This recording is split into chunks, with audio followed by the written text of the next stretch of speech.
Hey, what is up guys and girls, my name is Griefdrums, and today we are looking at the latest patch notes for Rainbow Six Siege.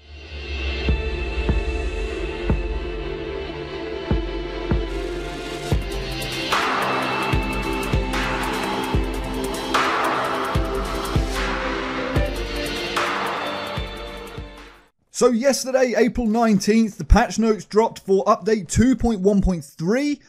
It was deployed yesterday, the patch went live, and there's no major tweaks in there, but there's a few little minor adjustments that will improve the odd thing here or there.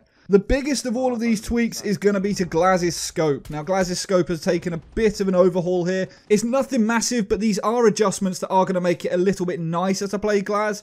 Whenever you were looking at enemies previously, they glowed really bright yellow, and it was just ridiculous how easy it was to spot people. What they've actually done is they've lowered the contrast of the yellow highlight on the enemies, so they don't stand out quite as much. It's still pretty obvious where they are. There's no real missing them, but it's a change that makes it easier to figure out when your shots are landing and when they aren't. That was the main reason for all of these tweaks. They've also reduced the noise on the edges of the operator or the highlighted enemy due to the fact that the blurred edges were causing people to think they were landing shots when they actually weren't. On the counter to that, they've fixed blood splatter effects that weren't appearing on successful shots. The hit registration for GLAZ was really poor, or at least it seemed that way. The devs are suggesting it's actually people thinking they've shot someone when they haven't. The bullets aren't landing. And this is down to what GLAZ's scope can see.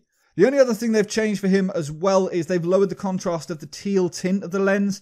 You'll be able to see in these clips that I was showing in the background the difference between the two. The blue has pretty much all gone, and the enemies are a lot more identifiable now. You can clearly see who the operator is. They're not just a giant ball of yellow. The next operator tweak is for Montagne. His LFP 586 hipfire spread has been increased. Previously, you were able to wreck with Montagne. You'd put the shield away and just hip fire, and you were guaranteed to land 1 or 2 shots minimum. Now they've increased that hip fire spread, so it's not going to be as easy. I still think he's going to be a pretty formidable force to be reckoned with, though.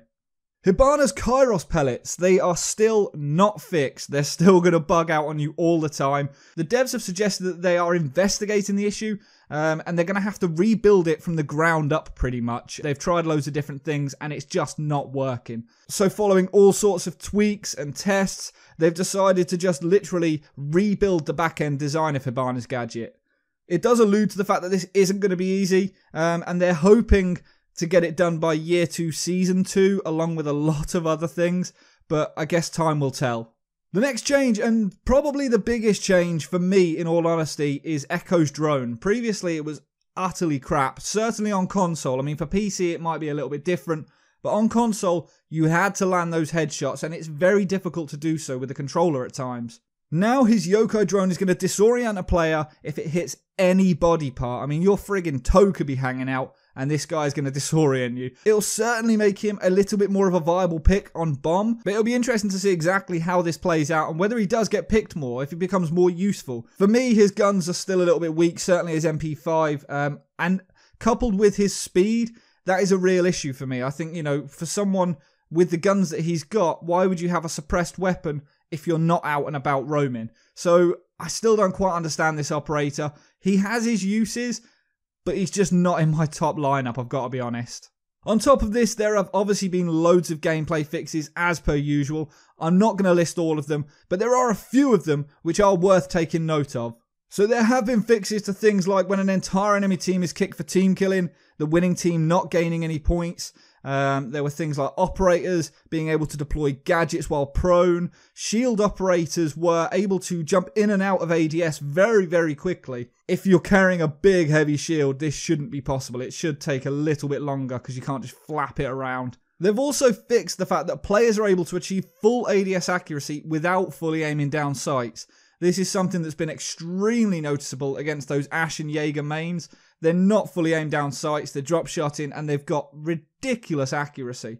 So hopefully this will slow them down a little bit, although not too much because I do like playing as Jaeger and Ash. The hilarious glitch of where on the winning screen, on the final screen, Montagne would have his hand on an invisible shield sometimes it would like cascade down, so you would see loads of mini Montagnes and it just keep going, and it looked like they had their hand on each other's head. It was hilarious. That's now been fixed. And then there's been loads of little tiny fixes that people probably wouldn't have even really noticed. Things like Fuse's gloves are now going to match his uniform. IQ's nail polish when in third person. For me, they're focusing on things which, yeah, it's nice. They are looking at even the minor things. But I'm not really fussed about patch notes that are going to contain stuff just for the sake of fixing minor things like that. I want to see the big changes. So I'm really looking forward to next season and seeing exactly what we get from that. Supposedly, Thermite's little red LED that glows on his exothermic charge after it's been blown up will now no longer stay there. You know when you blow the wall up and you've got a tiny little red dot that hovers there for ages? That should hopefully have been fixed now. And GLAZ's gun, if you hip-fired that, you would get a perfect circle every single time if you didn't move. The shot recoil on it was really interesting. I don't know why it did that, but that's been fixed. So it's more of a random pattern as opposed to a perfect circle every time. With a load of level fixes chucked in as well for good measure, this is a fairly concise set of patch notes with nothing major coming from it, but some reasonably positive changes nonetheless. As with every patch, there are a few things that have gone horribly wrong. For some reason, I wasn't able to get into a terrorist hunt earlier on. It just would not let myself and my squad in. We wanted to do a little bit of a warm-up before we went into ranked.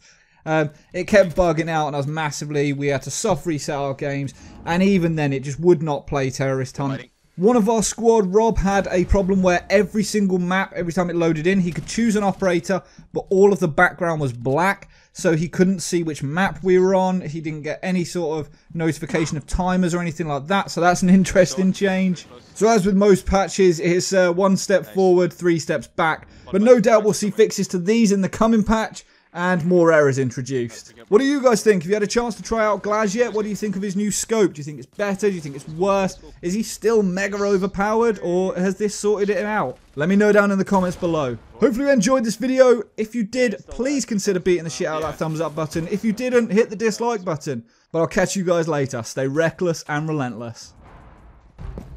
Lovely.